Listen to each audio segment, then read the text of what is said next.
আসসালামু আলাইকুম, কি অবস্থা সবার? আমি টুটুল আসির সাথে hand watching Hablu programmer C programming full কোর্সের আজকে এই ভিডিওতে আপনাদের সবাইকে স্বাগতম। এতদিন ধরে আমরা সি এর একটা কনসেপ্ট, সেটা হচ্ছে পয়েন্টার্স নিয়ে কথা বলতেছি। আজকে আমরা পয়েন্টার্সের একটা নতুন জিনিস জানবো, সেটাকে বলে হলো ডাইনামিক মেমোরি অ্যালোকেশন। আমরা যখনই কোনো ভেরিয়েবল ক্রিয়েট করি বা অ্যারে ক্রিয়েট করি, এর মানে আমরা আমাদের সিস্টেমে একটা মেমোরি কিন্তু সেই ভেরিয়েবল বা অ্যারের জন্য বরাদ্দ করে দিই, রাইট? সো এই যে আমাদের একটা ভেরিয়েবল ক্রিয়েটের সময় একটা মেমোরি অ্যালোকেট হয়ে যাচ্ছে, বা আমরা একটা মেমোরিকে দিয়ে আমরা একটা মেমোরি পার্টিকুলার জায়গা সেই ভেরিয়েবলটাকে দিয়ে দিচ্ছি, আমাদের র্যামের কোনো একটা অংশ সেই ভেরিয়েবলটাকে দিয়ে দিচ্ছি, সেই জিনিসটাই আমরা আজকে দেখবো যে ডায়নামিক্যালি সেই জিনিসটা কিভাবে করে। ডায়নামিক মানে কি? আমরা যখনই কোনো ভেরিয়েবল ক্রিয়েট করি, সেটা যদি ইন্টিজার বা ফ্লোট হয়, আমাদের মেমোরিতে 4 বাইট জায়গা কিন্তু সে অ্যালোকেট করে নেয়। তো আমি চাচ্ছি আমাদের একটা ইন্টিজার টাইপ ভেরিয়েবলের মেমোরি আমরা 4 বাইট না ধরে আমি অনেক বড় টাইপের একটা মেমোরি নিতে যাচ্ছি। তো এখানে ডাইনামিক্যালি মেমোরি অ্যালোকেশন যেই কথাটা আমরা বলতেছি, সেই জিনিসটা কিভাবে ঘটলো? আপনি যখন একটা ভেরিয়েবল ক্রিয়েট করতেছেন, একটা ইন্টিজার টাইপ যখন ভেরিয়েবল ক্রিয়েট করলেন, তখন র্যাম থেকে আপনাকে একটু জায়গা দেয়া হলো, সেটা হচ্ছে 4 বাইট জায়গা আপনাকে দেয়া হলো। কিন্তু আপনি যদি নিজের ইচ্ছা মতো মেমোরি নিতে চান আপনার প্রয়োজনে, আপনি 4 বাইটের পরিবর্তে 100 বাইট জায়গা কিন্তু নিচ্ছেন।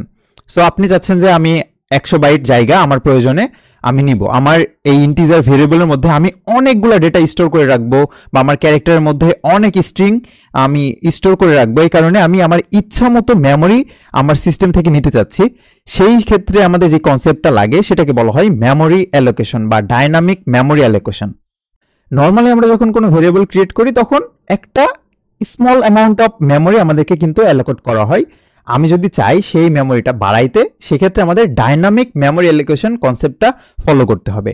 সো আমাদের এই ডাইনামিক মেমোরি অ্যালোকেশনের জন্য 4টা ফাংশন, আমাদের প্রি ডিফাইন ফাংশন, বা আমাদের এই সি প্রোগ্রামিং যখন তৈরি করা হয়েছিল তখনই কিন্তু এই 4টা ফাংশন ক্রিয়েট করা হয়েছিল। সেগুলো হচ্ছে ম্যালক, ক্যালক, রিয়ালক আর ফ্রি। এই 4টা ফাংশনই কিন্তু যেই হেডার ফাইলের মধ্যে রয়েছে, সেটা হলো স্ট্যান্ডার্ড লাইব্রেরি ফাংশনের মধ্যে কিন্তু সেটা অবস্থিত। সেই কারণে আমাদের কোডে কিন্তু সবার উপরে আমরা একটা library function, standard library function, একটা হেডার ফাইল ক্রিয়েট করে রাখলাম। এবং আজকে এই ভিডিওতে আমরা 4 ধরনের মেমোরি অ্যালোকেশন বা ডাইনামিক মেমোরি অ্যালোকেশন নিয়ে কাজ করব। সবার প্রথমে যেটা দেখতে পাচ্ছি, malloc function. Malloc function and calloc function দুটো কিন্তু সেম জিনিস।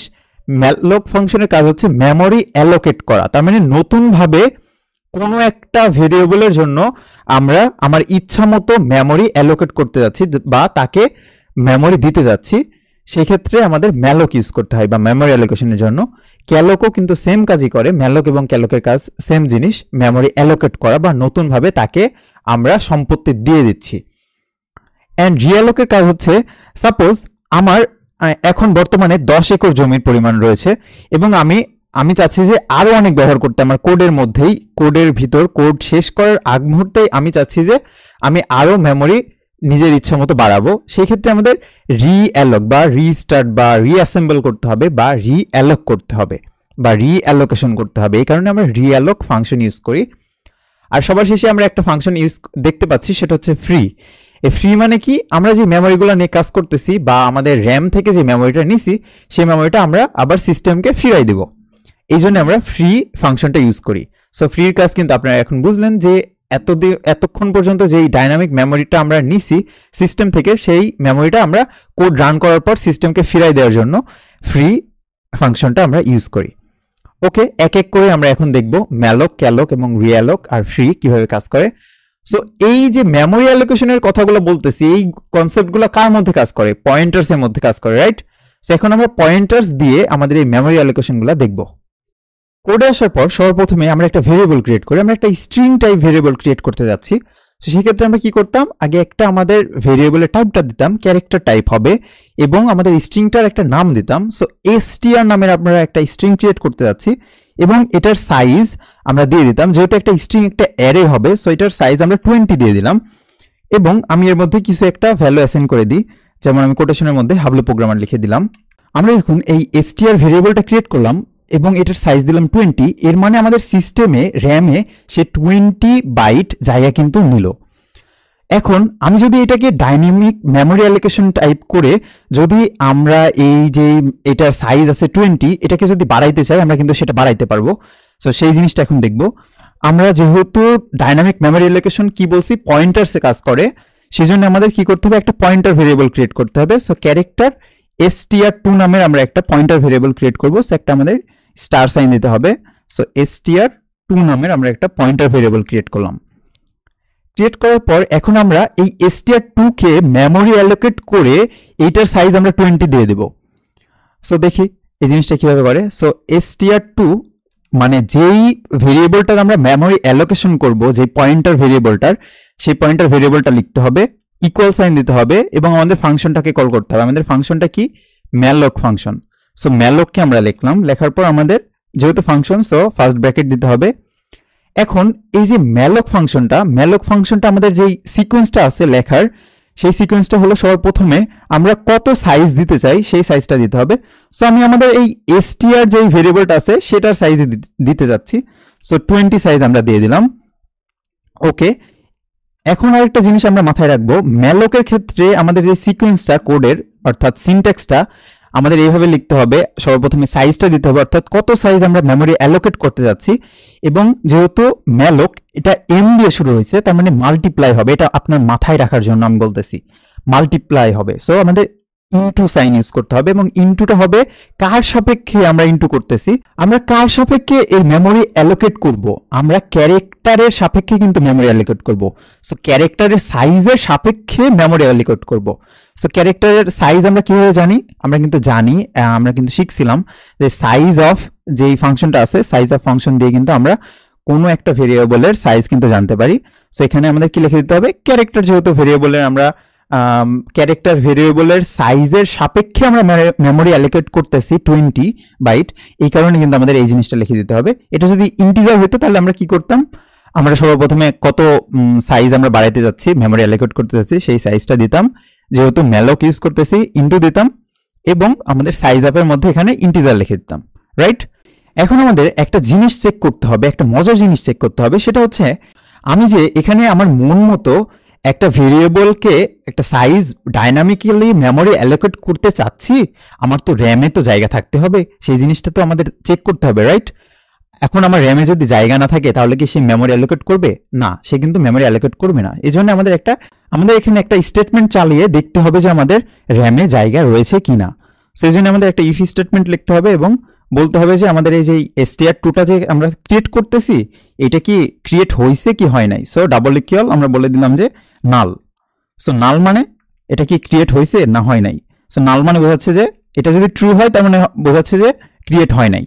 সো যদি না হয় তাহলে আমরা প্রিন্টএফ এর মধ্যে কি লিখে দেব, বলবো যে আমাদের মেমোরি নট ক্রিয়েটেড। সো কোটেশনের ভিতরে আমরা বলে দিলাম যে মেমোরি নট ক্রিয়েট।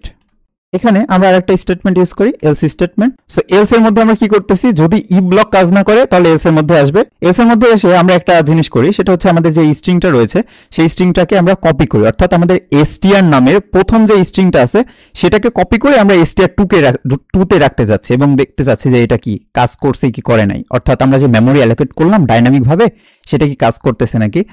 আমরা এখানে একটা ফাংশন ইউজ করতেছি স্ট্রিং কপি নামের। সো strcpy এই একটা ফাংশন।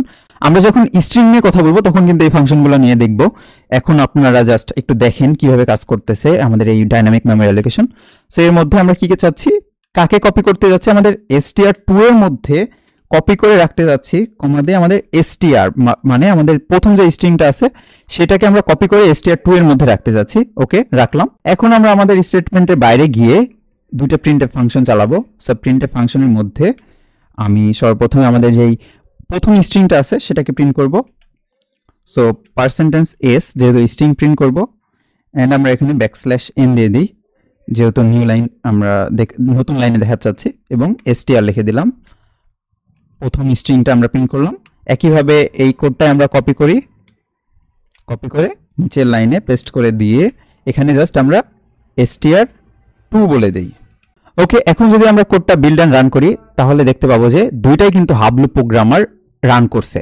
তার মানে কি বোঝাচ্ছে, আমরা সবার প্রথমে যে স্ট্রিংটা আছে সেটাতে কিন্তু আমরা একদম নর্মাল উপায়ে যেভাবে স্ট্রিং ক্রিয়েট করে সেইভাবে কিন্তু তার মধ্যে একটা স্ট্রিং হাবলু প্রোগ্রামার লিখে রাখছি, এবং পরেরটা হলো আমরা একটা পয়েন্টার নিছি, str2 নামের একটা পয়েন্টার ভেরিয়েবল ক্রিয়েট করছি এবং এর মধ্যে malloc ফাংশন ইউজ করে মেমোরি অ্যালোকেট করে দিছি আমাদের প্রথম যে স্ট্রিংটা ছিল তার সাইজ অনুযায়ী malloc আকারে আমাদের সেটার ডাইনামিক মেমোরি সাইজ অ্যালোকেট করে দিছি। এবং পরে আমরা একটা স্ট্রিং ফাংশন স্ট্রিং কপি করে আমাদের প্রথম যে স্ট্রিংটা ছিল সেটা কপি করে আমাদের সেকেন্ড যে স্ট্রিংটা আছে ভেরিয়েবল তার মধ্যে কিন্তু স্টোর করে রেখে পরে দুইবার প্রিন্ট করে দেখছি যে এটা কাজ করে নাকি, এবং আমরা দেখতে পাচ্ছি যে সাকসেসফুলি কিন্তু এটা ওয়ার্ক করছে। সো এটা দেখলাম আমরা হলো malloc ইউজ করি বা memory allocation malloc function use করে কিভাবে মেমোরি অ্যালোকেট করে, ডাইনামিক মেমোরি অ্যালোকেট করে। এখন আমরা দেখব ক্যালক ফাংশন। আমি কিন্তু সর্বপ্রথমে বলছিলাম যে malloc আর ক্যালক প্রায় সেম জিনিস, সো সেটা দেখি। সো ক্যালকের জন্য আমাদের কি করতে হবে, malloc-এর জায়গায় আমাদের এখানে ক্যালক লিখে দিতে হবে। সো CALLOC ক্যালক লিখে দিলাম। এবং ক্যালকের ক্ষেত্রে সবার প্রথমে কি করতে হবে, আমাদের সাইজটা দিতে হবে। সাইজ দেওয়ার পর আমরা বলছিলাম যে একটা শর্টকাট বলছিলাম malloc, যেহেতু m দিয়ে শুরু হয়েছে তার মানে মাল্টিপ্লাই হবে, এই জন্য আমরা স্টার সাইন দিয়েছিলাম। এটা ক্যালক c দিয়ে শুরু হয়েছে তার মানে আমাদের কমা দিতে হবে, এই তো কমা দিয়ে দিলাম। কমা দিয়ে দেওয়ার পর এখানে যা কোড আছে সেমই থাকবে। আমরা আমাদের যেই আগের যে রান করা আছে সেটা ক্রস করে এখন যদি আবার বিল্ড রান করি তাহলে কিন্তু সেম কাজটাই কিন্তু এখানে করবে। সো malloc আর ক্যালকের মধ্যে জাস্ট এক জায়গায় কিন্তু পার্থক্য আমরা কিন্তু দেখলাম। এখন আর একটা জিনিস দেখতে পাচ্ছি, realloc মানে কি, রিঅ্যালোকেশন। তার মানে আমি এখানে স্ট্রিং 2 এর মধ্যে কিন্তু 20 ভ্যালু অ্যাসাইন করে দিছি।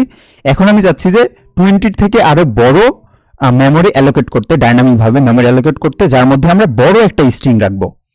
সো ওকে, এই জন্য আমাদের কি ফাংশন ইউজ করতে হবে, realloc ফাংশন ইউজ করতে হবে।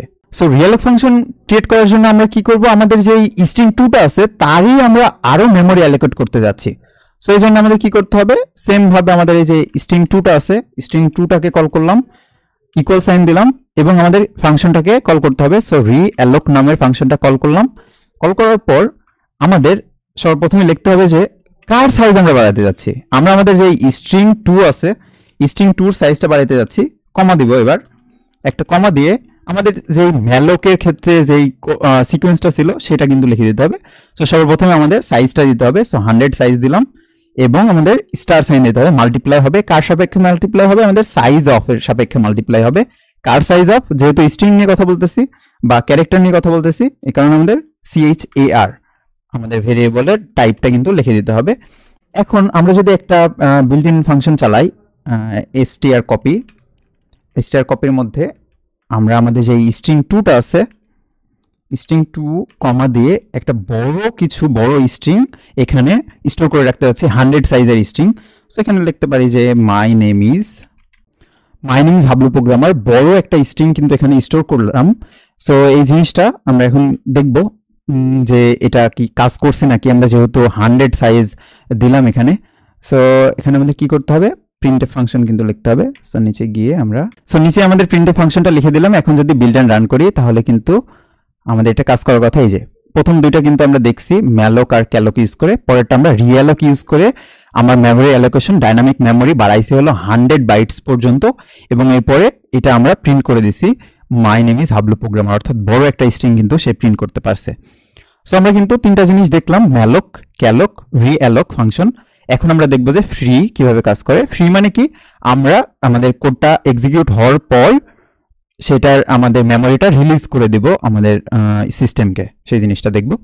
সো এই জন্য আমাদের ফাংশনটা লিখতে হবে, ফ্রি ফাংশনটা লিখে দিলাম এবং বলতে হবে যে কাকে আমরা ফ্রি করতে যাচ্ছি। আমরা কাকে ফ্রি করতে যাচ্ছি, আমাদের স্ট্রিং 2টাকে কিন্তু ফ্রি করতে যাচ্ছি। সো str2 লিখে দিলাম, আমাদের স্ট্রিং 2টাকে কিন্তু আমরা ফ্রি করে দিলাম। ফ্রি ফাংশনটা ইউজ না করলেও কিন্তু মেমোরি কিন্তু রিলিজ হয়ে যাইতো আমার সিস্টেমের কাছে, কারণ কোড শেষে কিন্তু আর মেমোরির প্রয়োজন হয় না, সে রিলিজ করে দেয়। বাট আমরা এটা ইউজ করব আমাদের কোডের সুবিধার্থে। ফ্রি ফাংশনটা রিলিজ করে কিভাবে, আমাদের ভিতরে প্যারামিটার পাস করে দিব হলো আমাদের যে স্ট্রিংটাকে আমরা মেমোরি অ্যালোকেট করছি ডাইনামিক ভাবে, সেই স্ট্রিংটার নাম কিন্তু লিখে দিলাম। সো এটার আউটপুটের কোনো চেঞ্জ আসবে না, একই থাকবে। সো এটা আমরা আবার যদি দেখি তাহলে কিন্তু এই যে সেম জিনিসই থাকতেছে। সো আমরা কিন্তু বুঝলাম ডাইনামিক মেমোরি অ্যালোকেশন কিভাবে কাজ করে। আমাদের কিন্তু কোডের সুবিধার্থে অনেক সময় কিন্তু মেমোরি অ্যালোকেট করতে হয় ডাইনামিক্যালি, সেই জিনিসটা কিন্তু আমরা আজকে দেখলাম। সো এই ছিল আমাদের আজকের ভিডিওতে। নেক্সট ভিডিও থেকে আমরা স্ট্রিং সম্পর্কে কথা বলবো। সো দেখা হবে নেক্সট ভিডিওতে। Have fun, take a risk.